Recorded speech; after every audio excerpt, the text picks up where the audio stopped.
Moi, quand j'ai reçu ce diagnostic, eh ben, en fait, j'étais vexé comme un cochon, parce que, en tant que magnétiseur, vous pensez bien que j'imaginais pas avoir à vivre cette aventure, puisque j'étais un professionnel de la santé, avec tous en plus les particularités de l'invisible, et vexé dans un premier temps, ensuite traumatisé dans un deuxième temps, et puis je me suis dit assez rapidement, j'ai mon côté petit curieux qui s'est dit profite, quitte à vivre cette expérience, profite pour essayer de comprendre en le vivant, en vivant l'expérience. Et si tu trouves des trucs intéressants, et si tu t'en sors, et t'écriras un livre, et après tu donneras des conférences, et après tu t'occuperas des gens qui ont spécifiquement le cancer, ceux qui ont juste des migraines, ils iront voir tes confrères. Donc je suis très heureux de partager la deuxième étape de mon projet avec vous. Ça veut dire que ça a marché, le livre existe aussi, le livre est validé par le corps médical, notamment le docteur Kala, que vous avez vu ce matin, qui était mon oncologue du deuxième cancer, parce que j'en ai fait un deuxième, je vais vous raconter ça. C'est un seul, c'était pas... Je n'ai pas eu le temps de faire le tour de tout, donc voilà, le bon Dieu m'a dit, attends, t'as pas tout compris, tiens, prends-en la deuxième. On est à un moment où toutes les médecines sont en train, ce qu'on appelle les médecines holistiques, médecine douce, médecine orientale, peu importe, et la médecine classique, académique, allopathique, on est en train de se rejoindre. Déjà, on ne se fait plus la grimace, c'est déjà pas mal. Moi, j'ai été super bien accueilli par le corps médical quand je disais je suis guérisseur. L'oncologue Rayon qui me dit bon, je sais, la pratique peut laisser à interprétation, mais je vous conseille de vous adresser à un coupeur de feu. Ouais, je l'ai regardé, je dis c'est génial ce que vous me dites, parce que je suis coupeur de feu. Donc, je suis tellement heureux d'entendre un cancérologue me conseiller d'aller voir un confrère que voilà, je trouve ça magique. Donc évidemment, ça a tout de suite matché entre nous. Enfin, donc la première étape, c'était de m'adresser à la médecine, parce que c'est des pros, alors ça semble évident comme ça, mais de l'univers d'où je viens, je peux vous dire que j'avais nombre d'amis et de patients qui m'ont dit « Toi, tu vas voir la médecine, toi, tu vas voir Big Pharma ». Je dis « Ouais, je vais voir la médecine parce qu'ils savent de quoi ils parlent. » Et puis surtout, eux, ils ont des stats. Parce que je sais qu'il y en a qui se traitent au divers ou à la racine de je sais pas quoi, avec des prières, des méditations et des gens qui lancent autour en tapant des coups de tambour. Peut-être que ça marche. J'irai les voir quand ils auront des stats. Je sais qu'il y en a qui se guérissent comme ça, mais je sais aussi qu'il y en a qui meurent comme ça. Si l'oncologue m'avait dit avec une petite grimace, vous avez 5% de chance de vous en sortir, peut-être que j'y serais pas allé. Mais comme les stats étaient plutôt bonnes, je suis parti sur un protocole de chimio et de rayon. Après, ce qui est important, ce que je veux dire, c'est qu'il faut toujours garder le pouvoir. Il ne faut pas arriver en victime et en donnant tout le pouvoir au médecin, quelque part en lui dans l'invisible, en lui pleurant sur le gilet, sauvez-moi, sauvez-moi, sauvez-moi, je suis prêt à tout pour vous. C'est important de garder le pouvoir, qu'ils sentent qu'en face il y a quelqu'un de responsable, qui sentent que vous posez des questions pertinentes. Il est important, ils ont, quelle que soit leur qualité humaine, ils sont saturés de passion. Il faut absolument que vous sortiez, que vous soyez un relief dans leur liste, qu'ils puissent associer votre prénom à une question pertinente, à quelqu'un qui n'a pas peur. Et puis, si ça ne matche pas avec le cancérologue, je sais pas, mais si vous essayez un boulanger et que le pain n'est pas bon, vous y retournez plus. Pour le médecin, c'est pareil, il y en a d'autres. La relation de confiance, elle est super importante. C'est prouvé médicalement, vous connaissez l'effet placebo avec les médicaments. Si vous pensez que ce médicament vous guérit, à quasiment à 40%, même si on vous donne un médicament neutre, il va vous guérir. Si vous avez confiance en votre médecin, mais vous optimisez vos capacités de guérison. Par contre, si vous ne calculez pas, si je suis inscrit à des forums de gens qui sont malades, si vous saviez le nombre de personnes dont le médecin ne dit rien, et en fait, ces gens-là vont sur le forum poser des questions qu'ils devraient poser à leur oncologue, mais l'oncologue ne prend pas le temps de leur parler, de répondre à leurs attentes. C'est une catastrophe. Moi, à mon premier cancer, j'en ai une avec qui ça n'a pas matché. Je ne l'ai pas vu beaucoup, heureusement. Mais quand j'ai fait une récidive, j'ai changé. Hein. J'ai dit, je ne veux plus. Ça ne le fait pas. Avec moi, ça ne le fait pas. Donc ça, c'est super important. À la fois d'y aller, mais d'y aller en confiance. La deuxième étape, c'est une étape qui est pas facile. Alors pour moi, elle n'était pas super dure, mais je sais parce que en tant que magnétiseur, j'ai depuis 20 ans, j'ai eu nombre de patients qui me l'ont témoigné. C'est que quand on reçoit ce diagnostic, la première chose qu'on se dit, surtout de notre génération, hein, on se dit je vais mourir. On se dit ça parce que nous, quand on était jeunes et qu'il y avait un vieux de 55 ou de 60 ans qui était diagnostiqué d'un cancer, à 100%, il partait. D'ailleurs, je me rappelle, moi j'entendais pourvu qu'il parte vite, qu'il souffre pas trop longtemps. C'était foutu. Donc c'est ancré, notre génération, c'est ancré en nous. On nous dit qu'on a un cancer, on se dit, le premier truc qui vient de façon pavlovienne, c'est je vais mourir. Ça dure quelques jours, certains ça dure plus longtemps, moi ça a duré un jour ou deux, jusqu'à ce que d'un seul coup je réalise et que je dise, mais de toute façon je vais mourir. Et je voudrais pas tomber l'ambiance, hein, mais globalement là, vous allez tous mourir, hein, tous. Si je vous donne rendez-vous dans 50 ans ici, il n'y a personne. On est tous morts. Donc c'est important là aussi. Je dirais qu'un des avantages de cette pathologie, ça va être de prendre conscience de notre mortalité. Parce qu'en fait, on vit comme des immortels. On vit comme des gosses de riches avec l'argent. On dépense sans compter, sans aucun respect. Et en fait, vivre l'expérience cancéreuse nous ramène au respect de la vie. Moi, tous les matins, il y a un truc qui me vient depuis cette maladie que je faisais jamais avant. Je remercie. Je suis plein de gratitude. Ça me met des frissons. Si je suis vivant, merci. Voilà. Et puis, j'ai un petit clapet de sécurité qui, pendant la maladie, a poussé derrière le cerveau. Et à chaque fois que j'ai une réaction humaine, c'est-à-dire un peu con, volant, téléphone, quand j'entends parler d'une décision gouvernementale, des trucs comme ça, où j'aurais tendance à m'énerver facilement, et j'aurais tendance à me pourrir ma journée à cause d'un épiphénomène extérieur, et j'ai ce clapet de sécurité qui vient me dire, attends, t'es vivant et t'es en bonne santé. Alléluia. Donc, quand on reçoit cette nouvelle, je me dis, mince, moi, je voulais mourir. J'avais un vœu. Moi, je voulais mourir entre 2h et 3h du matin, dans mon lit, sous la couette. Éventuellement, dans mon potager, en ramassant une tomate, en faisant plof, coucher, pas bouger, terminé, retour à la source, et pas de douleur, pas de peur. Ça vous va comme scénario? Oui, voilà. Là, c'est super égoïste. Vous êtes tous des égoïstes.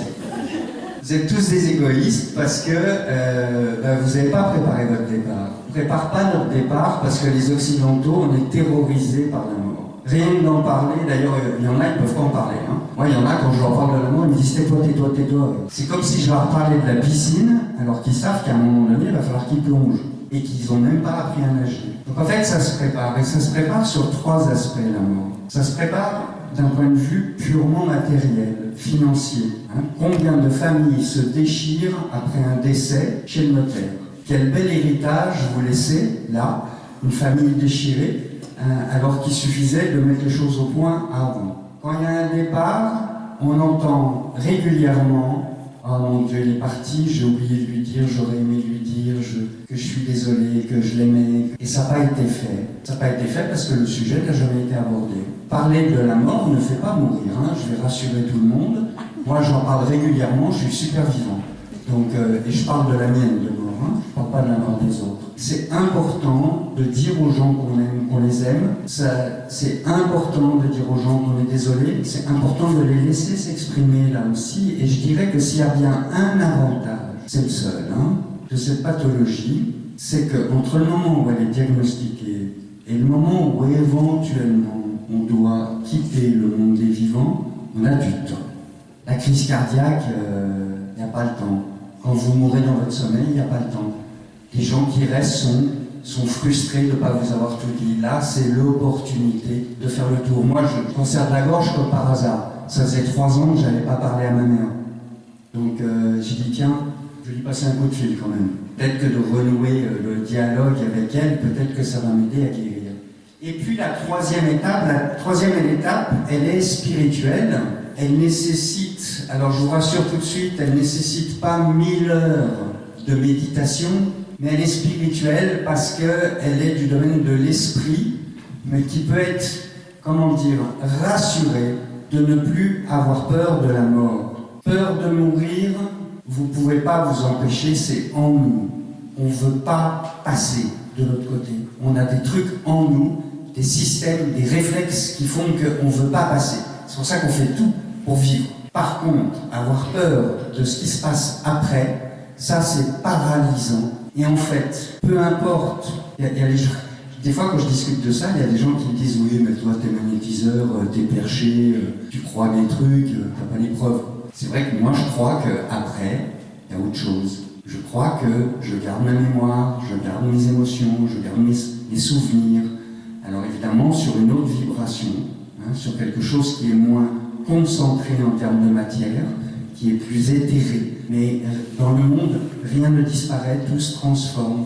Donc je suis convaincu que c'est une transformation. Donc moi, j'ai pas du tout peur de ce qui se passe derrière. Mourir, comme tout le monde, j'ai peur. C'est un peu comme celui qui prend l'avion et qui va en Afrique, qui connaît l'Afrique. Il sait que c'est beau, il sait qu'il va s'éclater, il sait que c'est...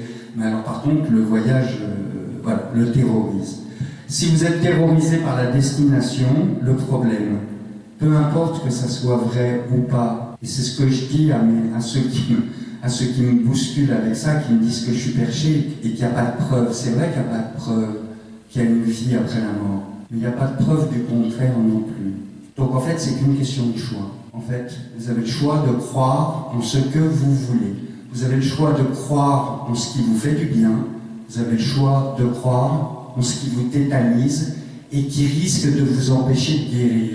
Parce que la peur, c'est connu de tout le monde, ça vous bouffe en termes d'énergie.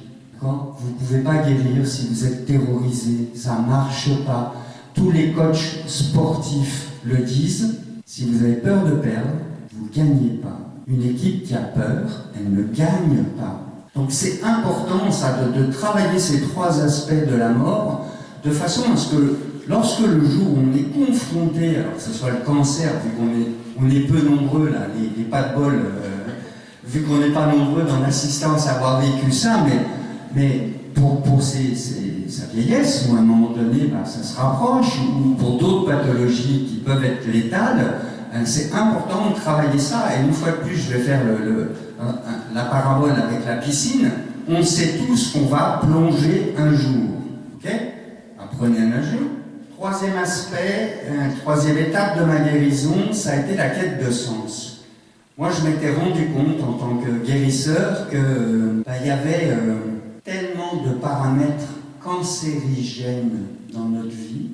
Vous avez des spécialistes de tout, je ne vais pas déborder sur le territoire des médecins, mais la charcuterie industrielle, ça y est, c'est prouvé, c'est cancérigène. Si vous écoutez le professeur Joyeux, viande de vache, produits laitiers, cancérigènes, tous les produits chimiques qui mettent dans l'alimentation, cancérigènes, ce qu'on respire est cancérigène, les fumées sont cancérigènes, le diesel, la cigarette, l'alcool, enfin bref, art de vivre dans quelque chose de complètement aseptisé, on est au milieu, on est dans une zone cancérigène. On peut pas faire autrement. La vraie question à se poser, c'est pourquoi mon système immunitaire, qui tous les jours, depuis toujours, annihile la cancérisation de mes cellules, les fixe, les évacue, les détruise, pourquoi est-ce que d'un seul jour, le système immunitaire ne fait pas le job? Pourquoi est-ce qu'il l'a su par moi? Moi, ça faisait 3 ans que je ne discutais plus avec ma mère, je n'avais pas changé d'un seul coup en 3 ans, sauf que pendant 56 ans, mon système immunitaire, tous les jours, comme une petite armée de soldats, au garde à vous, allez, hop, on va chasser les cellules cancéreuses. Et tous les jours, il faisait le job. Et ce jour-là, elle a commencé à plus le faire. Et à laisser la pathologie s'installer. La vraie question, pour moi, elle était là. Et j'avais commencé à avoir des espaces de réponse avec les patients qui venaient me consulter, en soins complémentaires à leur chimio ou à leur rayon, puisque j'étais également coupeur de feu. Et donc, je me suis dit, il faut que je comprenne. Et c'est pour ça que mon livre s'appelle « J'ai dessiné un cancer », c'est que je me suis dit, c'est moi qui l'ai dessiné. La cellule cancéreuse, c'est ma cellule. C'est moi, c'est une part de moi. C'est une part de moi qui a laissé ces cellules partir dans un chaos collectif, où il n'y a pas de cohérence. Et donc, il y a donc quelque chose en moi qui a laissé cet espace. Donc, je suis parti persuadé que la compréhension de mon histoire allait me permettre de sortir de cette problématique. Et donc, j'ai réalisé, alors c'est un travail que j'avais déjà amorcé, ça fait partie des raisons pour lesquelles j'étais vexé quand on m'a diagnostiqué, c'est que c'est un travail que j'avais déjà fait de longue date, c'était d'aller chercher mes dysfonctionnements liés à mes traumatismes. En fait, pour résumer assez rapidement, nous sommes tous détraumatisés de l'enfance, de l'adolescence. Ces traumatismes, on les a réfugiés dans l'inconscient. Pour nous protéger, notre inconscient a mis des verrous de sécurité, nous isolant des autres, pour ne pas revivre le même traumatisme. Et à force de s'isoler, on est de moins en moins relié aux autres. Et chaque traumatisme a créé, de par ses dysfonctionnements, un personnage. Et donc, très rapidement, je me suis rendu compte que, à travers le Laurent que j'étais, il y avait plusieurs personnages qui prenaient le pouvoir selon les circonstances, suivant le contexte émotionnel, suivant ce que j'étais en train de vivre, suivant avec qui j'étais. Et j'étais pas le même. Et des fois, quand on me disait ce que j'avais dit, je voulais pas le croire. Je disais, ah bon, c'est moi qui dis ça, hein, ça me ressemble pas. Donc là aussi, c'est très subtil parce que c'est plongé dans l'inconscient. Donc au début, évidemment, comme c'est inconscient, on n'en a pas conscience. Donc c'est là où il faut se faire aider par des praticiens. Alors moi, je me suis fait aider par une kinésiologue qui est allée chercher dans les mémoires cellulaires les origines de mes traumas, qui ont généré des dysfonctionnements, qui sont arrivés. Et à un moment donné, en fait, ce qui se passe, c'est que quand il y a plusieurs personnages en nous, mais le vrai nous, il est en conflit. Il ne supporte pas de voir qu'il y a quelqu'un qui le remplace et qui s'énerve, parce qu'en général, celui qui le remplace n'est pas tellement un personnage de cœur, hein, c'est souvent un personnage très rigide, très protège, donc il repousse, hein, ne se retrouve pas tellement. Donc ça crée des conflits intérieurs. Et ces conflits intérieurs, à un moment donné, vont faire que notre vibration intérieure, notre potentiel vivant est en chute. Baisse, ça baisse, ça baisse, ça baisse. Plus on est en conflit avec nous-mêmes et avec les autres, plus on s'isole et plus notre vibration intérieure baisse. Et on a tous un curseur, comme un code de sécurité, qui fait que si on reste trop longtemps à ce niveau-là, le système immunitaire, il switch. Il dit maintenant tu te débrouilles. Et la pathologie apparaît. Et cette pathologie, là aussi, pour nombre d'entre nous, on ne peut pas généraliser, hein, on est des humains. Donc chaque cas est un cas particulier. Mais j'ai la conviction que pour nombre d'entre nous, cette pathologie est là aussi pour nous faire réagir. Et quand je vois les témoignages des gens qui sont malades, je serais tenté de dire que c'est une pathologie qui vous dit « prends-toi en main, décide, ose ». Quand on arrive petit bébé, nous, tout ce qu'on demande, tous, hein, on ne demande qu'une chose, c'est d'être aimé. Mais sur cette planète, dans les relations, et a fortiori en France, c'est pas un amour inconditionnel, c'est un amour sous condition. Donc on est déjà tout petit obligé de faire des choses pour aller quérir l'amour des parents.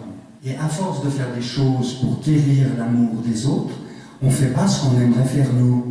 Et ça devient des réflexes inconscients. Comme lorsque vous conduisez votre bagnole et qu'à un moment donné, vous êtes arrivé à destination et que vous n'avez absolument rien fait en conscience. Parce que vous arrivez, vous faites « Merde, je suis arrivé ». Vous avez pensé à autre chose, vous avez... Et bien, combien de fois est-ce qu'on conduit notre vie comme on conduit notre bagnole, sans aucune conscience? Voilà, donc je suis allé à la rencontre de ces différents personnages que j'avais créés. Je les ai fait disparaître pour me retrouver indivisible. non pas un personnage. Et là, quand j'ai compris tous les systèmes qui menaient au conflit avec moi-même, mais aussi au conflit avec les autres, et comment les autres qui m'aiment avaient pu me blesser, mais j'ai eu un accès immédiat au pardon, quatrième étape. Et j'ai compris aussi pourquoi toutes les religions monothéistes parlent du pardon comme étant l'acte majeur du croyant. C'est pas une théorie désuète, c'est un acte d'hygiène, de bonne santé, de pardonner. Ça libère, ça soulage. Et on peut pardonner uniquement si la blessure a été reconnue et cicatrisée dans l'invisible. Sinon, c'est notre mental qui nous laisse dans l'illusion d'avoir pardonné.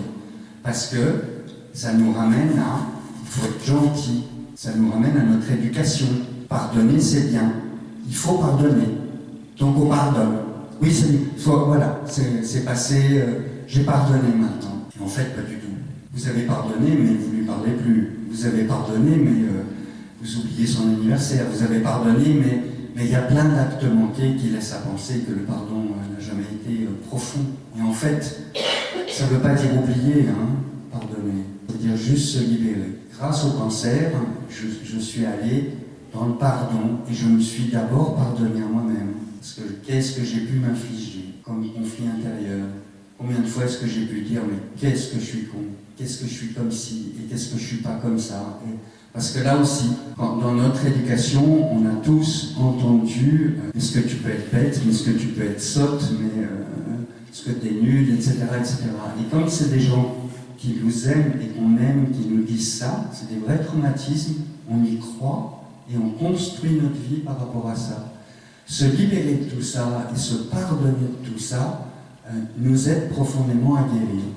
Et donc j'en étais là, et dans mon histoire, et rémission. Waouh! Alors là, autant j'avais été vexé d'apprendre que j'avais un cancer, quand j'ai eu ma rémission d'annoncer, là je me la suis pété. Je dis ouais, c'est bon, j'ai tout compris.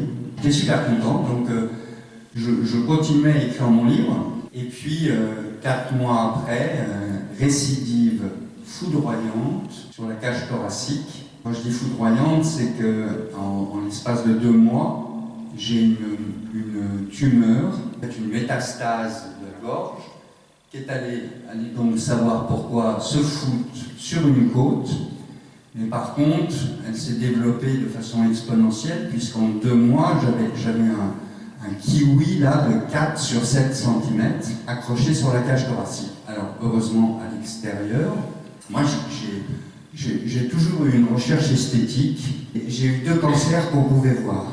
Le premier, il me suffisait d'ouvrir la bouche, et le deuxième, il me suffisait de lever le bras. Donc, je pouvais voir l'évolution, et je peux vous dire qu'en 2 mois, j'ai vu l'évolution sous le bras.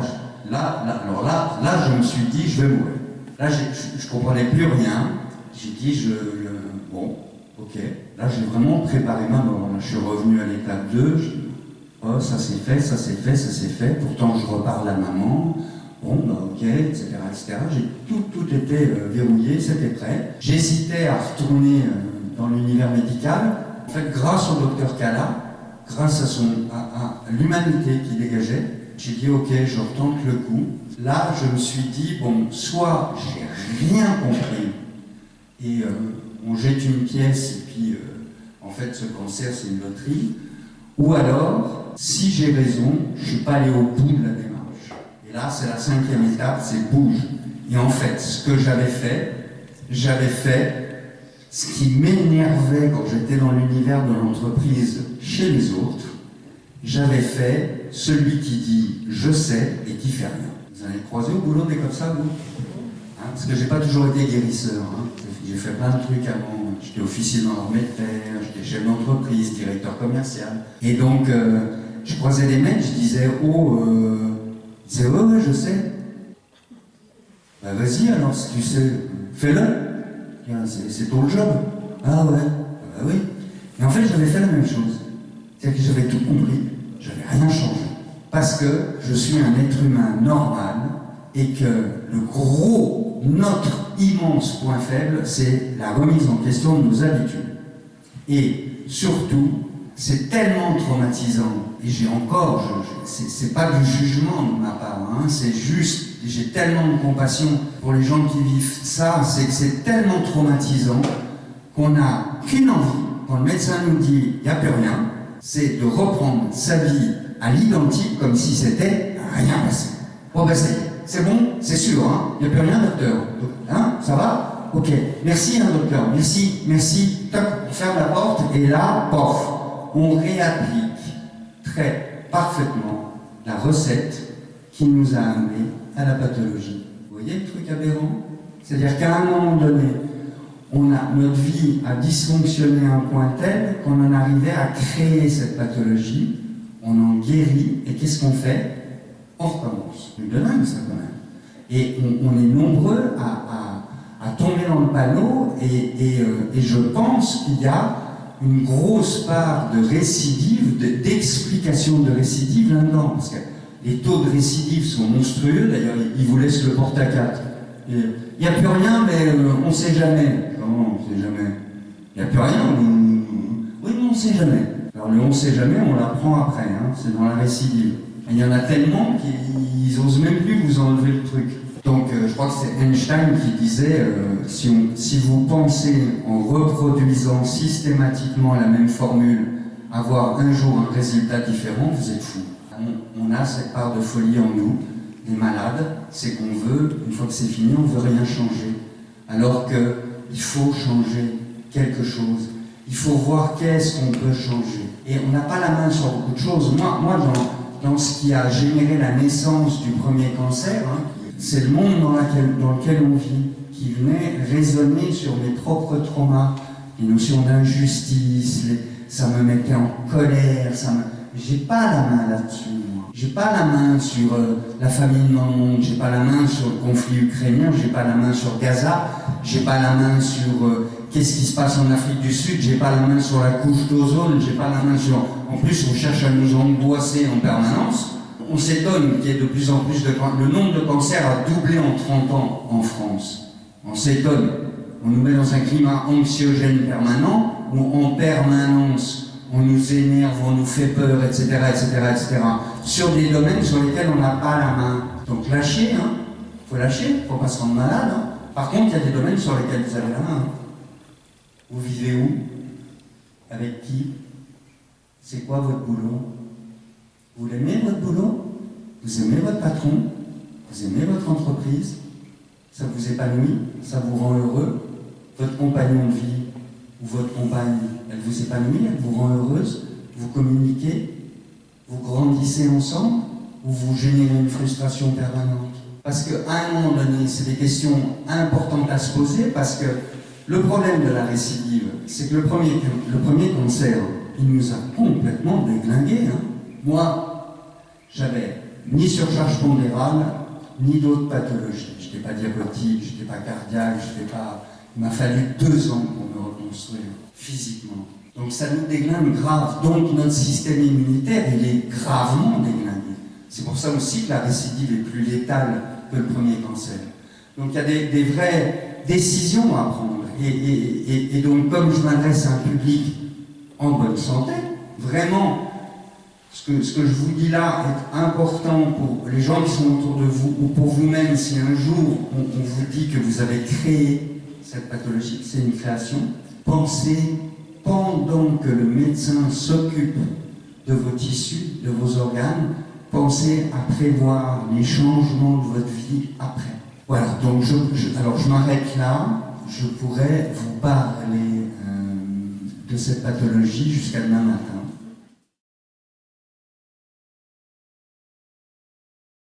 Je dis, vous avez une grande philosophie de la vie, etc., de mettre en pratique ce que vous dites.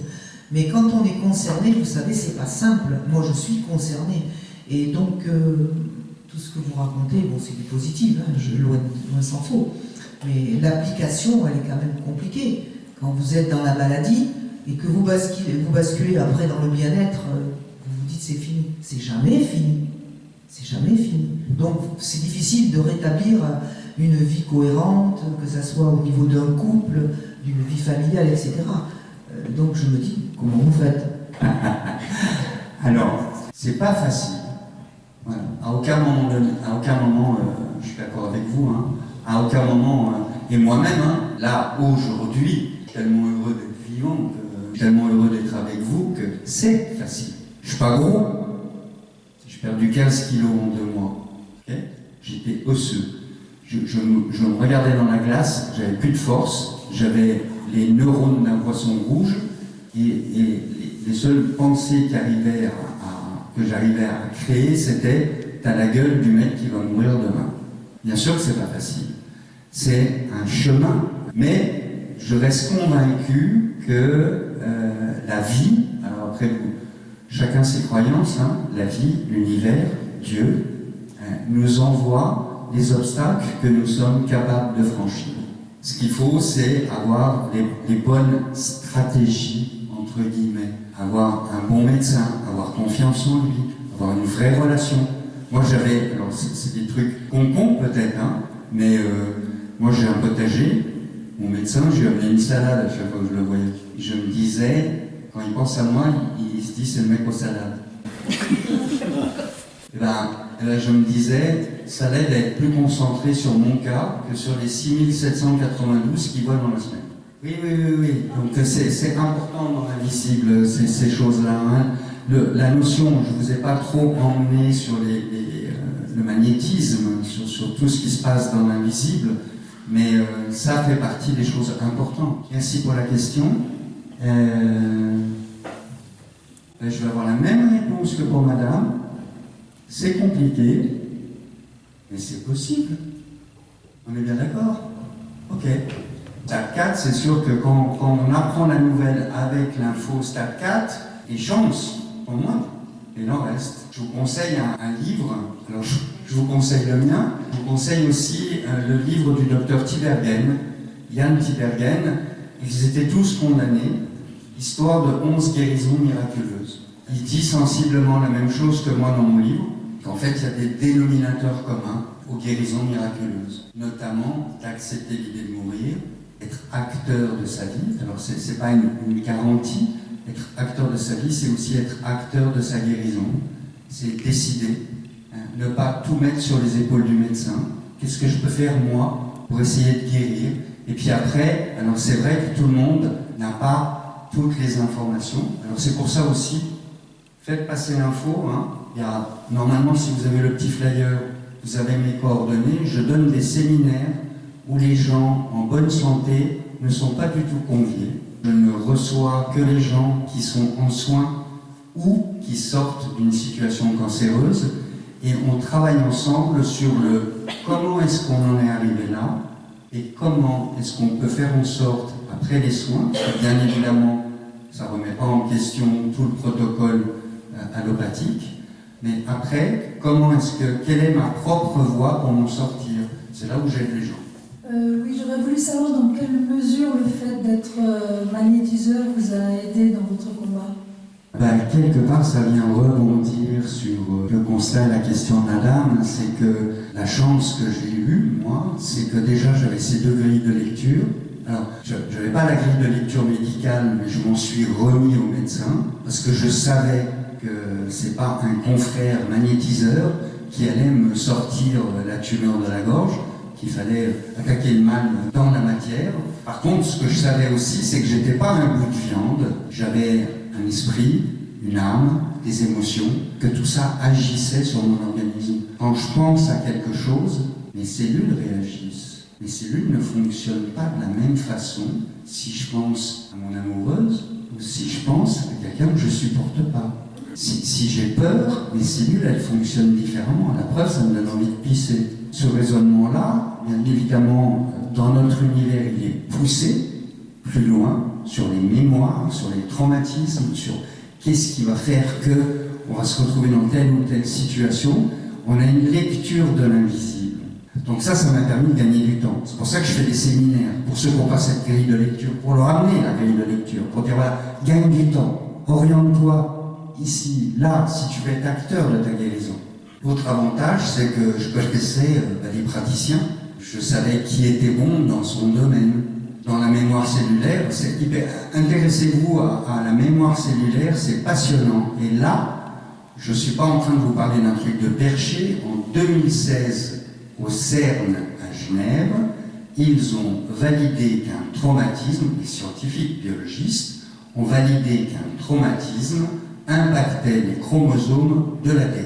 Je vous rappelle que l'ADN, c'est le code génétique que vous transmettez aux générations futures. Donc en fait, en 2016, il a été prouvé qu'un traumatisme se transmettait de génération en génération. Donc non seulement vous vous trimballez les traumatismes de votre enfance, mais vous vous trimballez les traumatismes de vos parents, vous vous trimballez les traumatismes de vos grands-parents, vous vous trimballez des traumatismes de lignées complètes. Et ça, c'est réfugié au fin fond de votre inconscient. Même si vous allez voir un psy, vous n'avez pas le temps de creuser à la main. Il faut une pelleteuse. Et les pelleteuses, c'est nous. Ça m'a permis de gagner du temps, d'aller vite, tout simplement. Après, c'est pas le fait d'être magnétiseur qui a fait que mon cancer était plus gentil avec moi qu'avec quelqu'un d'autre. Au contraire, il allait très vite, comme s'il fallait que je réagisse très vite. C'est aussi quelque chose dans laquelle je crois, c'est que chacune de mes cellules cancéreuses était ma cellule. Il y a un truc qui est affreux, je vois dans les forums des gens qui témoignent de leur maladie et qui parlent de leur cancer comme d'un personnage extérieur, en disant cette saloperie, ce crabe, je vais le massacrer, mais par deux. Vous voyez le conflit où il est là? Il suffit juste de mettre un miroir, de dire oh, c'est ta cellule, elle est cancéreuse, mais c'est ta cellule. Et tu es en train de parler d'elle en disant saloperie. Je crois que ça t'aide à guérir de te traiter toi-même de saloperie. Les médecins, eux, ils font la guerre. Hein. Eux, ils se battent. Eux, ils se battent pour nous. Je disais aux médecins, à l'oncologue Rayon, je disais allez-y, brûlez tout. Mais moi, jamais j'ai dit à mes cellules cancéreuses, vous êtes des saloperies. Okay? Moi, je répétais en mantra, j'ai compris ce que vous êtes venu me dire. Vous pouvez partir. Vous pouvez partir. Ça m'a aidé. Toutes ces choses-là m'ont aidé. On n'est pas... Ça ne veut rien dire combattre, se battre. Mais qui s'est battu? Allez, qui s'est déjà battu physiquement dans l'Assemblée? À part moi. Personne? Alors je vous explique. On est deux. On est deux. Ça ne m'étonne pas. Hein, on se sent le côté... Dans une bagarre, je vais vous expliquer. Vous prenez des coups et vous en donnez. Et dans le cancer, vous prenez des coups. Pas une bagarre. Le seul truc, il faut être ténace. Et j'ai vu un témoignage qui disait, on me dit que j'ai du courage, mais non, c'est pas du courage, j'ai pas le choix. Et c'est vrai aussi, ça. Moi, les gens me disaient, oh, t'es courageux. Courageux, rien du tout. Si on m'avait demandé mon avis, j'aurais dit non, j'en veux pas. Je fais autre chose. J'ai pas le temps, j'ai piscine. Je vais pas faire un cancer. D'accord? Le courage, c'est quand vous décidez quelque chose de compliqué ou de dangereux au détriment de quelque chose de facile et d'aisé. Ça, c'est du courage. Mais là, on ne choisit rien, c'est pas du courage. Donc, les notions de courage, de combat, de guerrier sont complètement désuètes. Donc, en fait, en plus, c'est souvent des gens qui devraient avoir quelques vertus guerrières, qui disent ça, mais qui ne les ont pas. Et le cancer est là aussi pour leur dire, décide, bats-toi, mais pas contre toi-même. Bats-toi pour toi-même. C'est plein de petites nuances comme ça. J'ai répondu? Oui. Merci. Dans votre propos, on a l'impression, même si vous n'aimez pas le mot, que vous vous êtes battu tout seul. Moi, je voulais vous poser une question pour l'avoir vécu, et moi, je ne me suis pas battue toute seule. Est-ce que l'on peut se battre tout seul? Quelle est la part de l'entourage? Qu'est-ce qu'il apporte? Qu'est-ce qu'il subit? Voilà, c'est une simple question. Elle est très belle. Merci beaucoup. J'ai une deuxième conférence que vous pouvez retrouver sur ma chaîne YouTube qui s'appelle Cancer, une maladie d'amour. Plus on est dans l'amour, plus on a de chance de s'en sortir. Et celui qui partage notre vie est essentiel à ça. Surtout s'il reste. Parce qu'il y en a beaucoup qui se cassent. Et là aussi, on a tous autour de nous, on est sur le cancer du sein. Tiens, je voulais juste ouvrir une parenthèse en termes de réflexion. C'est donc le cancer le plus répandu chez la femme en France. Hein, à peu près 60 000 diagnostics par an. Chez l'homme, vous savez ce que c'est, le cancer le plus répandu? La prostate. Voilà. Donc on a chez les femmes l'identité féminine et chez les hommes l'identité de la puissance ou de la non-puissance masculine. Okay, ça n'a rien à voir avec l'alcool et les cigarettes. D'accord? Je referme la parenthèse. Donc on apprend souvent que le conjoint ou la conjointe il s'est barré. Et là on est tous oh là là là là là, le salaud ou la garce. Enfin spontanément on va juger et puis après on est là oh la pauvre chérie, etc., etc. Et ben moi, une fois de plus, j'ai un angle de vue qui me laisse à penser que peut-être la situation du couple était tellement tordue, il y avait tellement plus d'amour, parce que la maladie, le cancer, c'est un super filtre d'amour. Hein. C'est le monsieur qui était avec vous, il vous aime. Hein. Parce que pour vivre à côté de celui qui est malade, il faut être amoureux. Hein. Sinon, vous explosez. Mais s'il n'y a pas d'amour dans le couple et que l'autre se tire, il ne faut pas le critiquer, si ça se trouve, il fait partie de la guérison. Hein. Il va permettre à celui qui est malade de refaire une vie différente.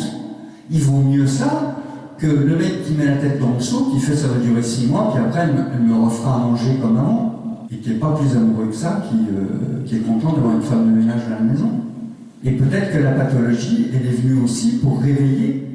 J'ai vu dernièrement sur un forum un gars qui fait à peine mon cancer a été diagnostiqué, ma femme est partie, l'amour de ma vie, j'aurais jamais cru ça. Mais il vit dans quel monde, lui? C'est un handicapé de l'amour. Il est étonné que sa femme se barre en 24 heures et il pensait que c'était l'amour de sa vie. Mais c'est parce que c'est que l'amour. Il n'a pas vu que sa femme, elle ne l'aimait pas. D'accord? Il s'est mis des œillères pendant des années, et à un moment donné, à l'intérieur de lui, une part de lui, alors pour moi, avec mes croyances, c'est l'âme, a dit stop. Développement de la maladie, réaction, l'autre qui s'en va, et vas-y, tu peux continuer ta route, tu vas guérir. Les médecins vont soigner la pathologie, savent faire, et tu vas pouvoir rebondir différemment. Donc non, je n'ai pas fait ça tout seul. Hein. J'avais une équipière magnifique, amoureuse. Alors je savais qu'elle m'aimait parce qu'elle m'a connu pauvre. Le riche, il a toujours un doute. Le pauvre, lui, il est tranquille. Puisqu'on est dans ce registre-là, au moment où mon cancer s'est déclaré, on était, parce qu'on est un vieux couple, eh ben on était, dans le rugby, ils appellent ça un clan faible. Vous savez, hein, dans un couple, il y a des... Voilà. Ben là, c'était moyenasse. On s'aimait toujours, mais on se chiffonnait un peu pour un oui ou pour un non. On se faisait moins souvent des câlins. Voilà, elle me gonflait. Et elle faisait la fille, elle parlait trop. Enfin. Ça, plus le fait que mon activité de magnétiseur ne me nourrissait plus, en fait, je ne le faisais plus avec le cœur, j'allais au travail. Vous connaissez la sémantique de travail? Torture. Si vous allez au travail, si vous vous dites il faut que j'aille au travail, en fait, dans la puissance du mot, vous vous dites il faut que j'aille me torturer. Et donc, moi, je commençais depuis 1 an ou 2 à me dire je vais au travail. Et je regardais mon agenda en soupirant. Sauf que moi, je suis magnétiseur. Mon activité ne repose que sur l'amour de l'autre. C'est ça qui me donnait cette puissance de guérison. En fait, je vous aimais de moins en moins. Parce que vous m'énerviez de plus en plus. Voilà, collectivement. Vous voyez, mais c'est là où je vais faire une petite parenthèse politique, mais c'est là où les médias veulent nous emmener. À nous séparer les uns des autres. Blancs, noirs, musulmans, homosexuels, le 3e genre, etc., etc., etc. Ils veulent plus qu'on s'aime. Et on s'aime plus. Ils y arrivent, hein, on s'aime plus. Si je vous dis que je trouve Poutine sympathique, d'un seul coup, vous allez dire, mais il est con ce mec. D'accord? Et tout ce que j'aurais dit avant, qui aurait éventuellement pu vous intéresser, vous allez le zapper automatiquement. Donc en fait, on n'a plus du tout cette ouverture du cœur qui nous permet d'aller piocher ce qui va bien et puis dire, bon bah ça m'a pas plu, etc. Ça, maintenant, c'est très tranchant, on condamne, on n'est plus dans l'amour entre nous, et comme par hasard, les cancers doublent en 30 dollars. Je vous écoute. Bonjour Isabelle. Tout au début de votre intervention, vous avez dit que tous les matins, tout ce qui s'est passé, vous étiez en train de dire merci. Oui. Je suppose que vous dites merci au corps médical. Je suppose que vous vous dites merci à vous-même, bien évidemment, avec tout ce que vous avez mené pour aussi aider à se sortir de tout ça. Y aurait-il un troisième élément à qui vous dites merci? Alors, je vous dis merci à vous parce que là, vous avez des questions mais qui me régalent. J'ai une troisième entité que je remercie aussi. C'est important et ça fait partie des dénominateurs communs dont je parlais entre le bouquin du médecin et le mien. C'est qu'à un moment donné, on a besoin, même si on est de façon consciente, intellectuellement, on se dit athée, on est ainsi foutus les humains. Hein. Vous me croyez ou pas, je vous l'ai dit en introduction, je ne cherche pas à convaincre. Pour notre équilibre, on a besoin d'être connecté à Dieu. Alors, derrière Dieu, vous y mettez ce que vous voulez, l'univers, la vie, etc., etc. Mais on a besoin de cette connexion, parce que cette connexion maintient la foi, et la foi donne une puissance pour garder le cap, en fait. C'est-à-dire que moi, à aucun moment, au bout du tunnel, à aucun moment, il n'y a pas eu une étincelle. Il y a toujours eu une étincelle. Voilà, même si ponctuellement, la récidive, on m'a enlevé l'étincelle. Et puis la foi m'a maintenu. Donc bien sûr que je remercie, alors moi je l'appelle Dieu, hein, mais lui aussi, je remercie l'univers, les médecins, mon histoire, moi, tous ceux qui m'ont accompagné, tous ceux qui m'ont aidé, c'est collectif, une fois de plus. Tout seul, on n'y arrive pas, une fois de plus. Alors qu'on cherche à nous isoler, tout seul, on n'y arrive pas. Je vous remercie infiniment. Merci à vous.